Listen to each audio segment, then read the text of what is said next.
up, YouTubers? Shenny D's in the house. So I want to do a dump load for my immersion heater when the solar batteries are charged and the voltage is at its peak. I'm going to do a little voltage control switch on my immersion heater. So I've got the switch here, and you just program it. Them cheap ones you can get off eBay. You just program the upper voltage to turn on and then the lower voltage to flick it off again. So I've got that, and I've just took out of my immersion heater the 3 kilowatt element. That's a 27-inch standard size for the immersion heater, and I've ordered this thing, which is same as, but it's a 1 kilowatt. So that's a backup on that, and a 27-inch standard fitting.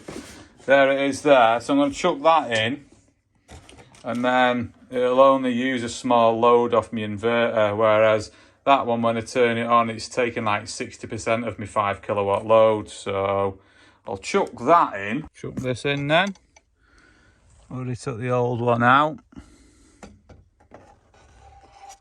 Thread that in.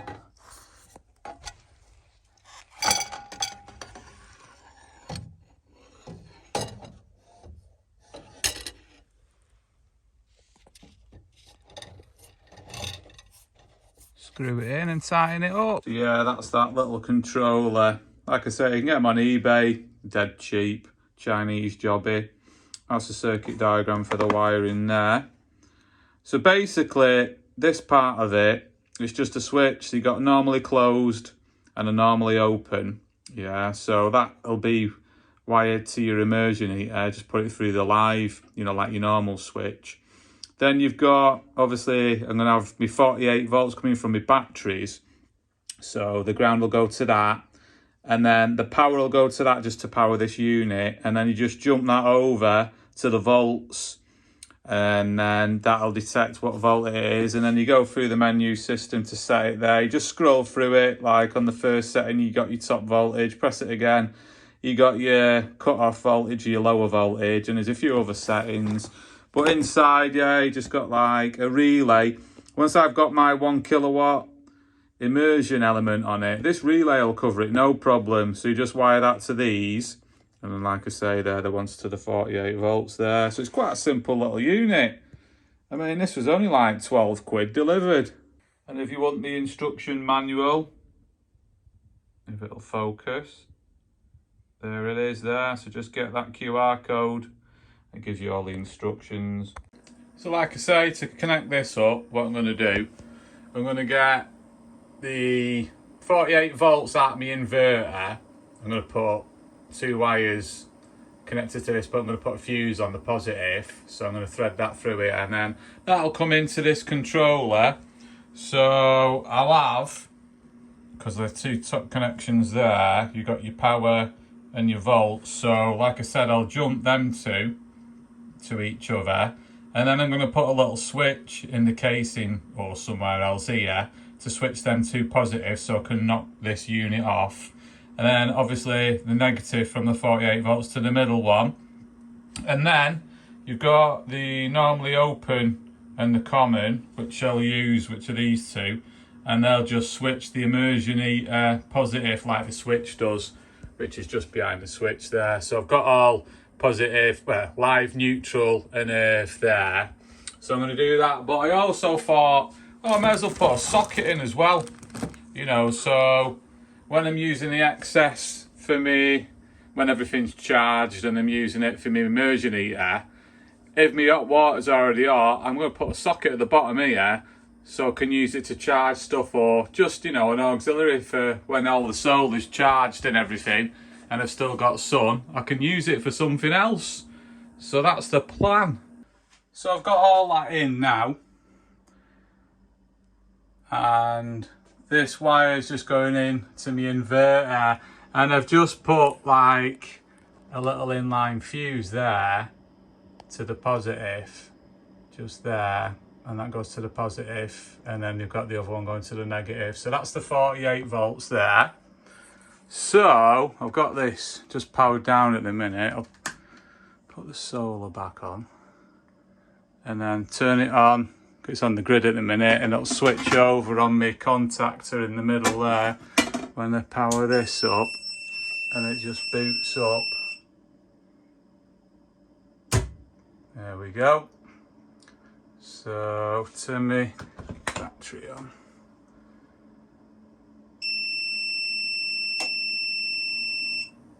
Yeah, so that's all off the solar now. So what I've done is I've got that 48, in effect that's my 48 volts coming off my batteries, that. Yeah, so what I've done is I've got that going in here, and that's a little switch, and then that goes down into these two here, and then the earth goes in the middle. So if I switch it on, it'll power up. So that's my voltage at the minute, which is not far out actually, it's not too bad.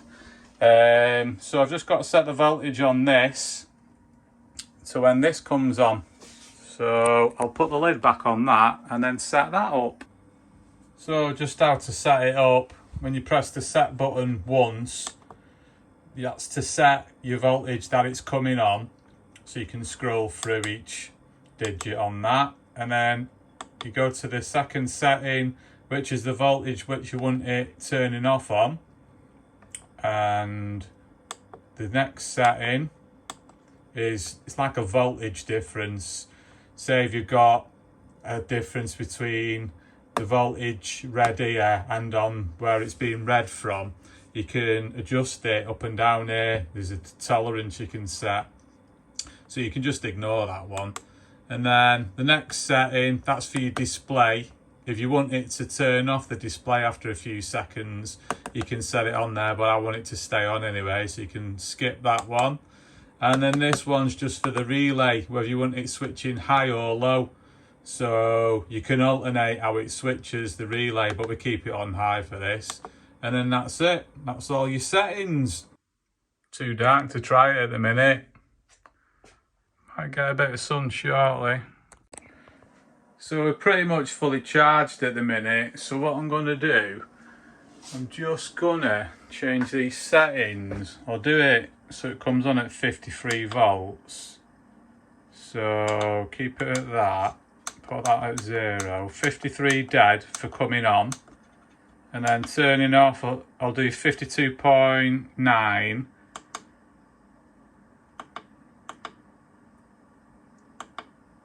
And then it should come on then. By right, so it should all come on. Yeah, we're in business.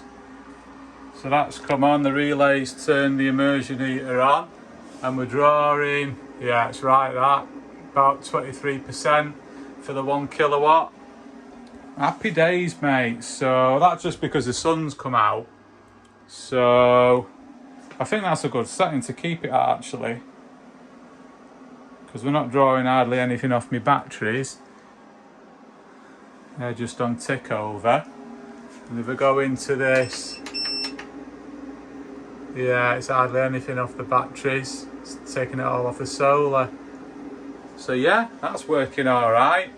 So if the sun went in, yes, it'd obviously drop, and it only has to drop 1/10 of a volt, and then it'd turn it off again. So yeah, it seems to be working all right, that. So we just got a little bit of cloud, and it turned off again because it just dropped.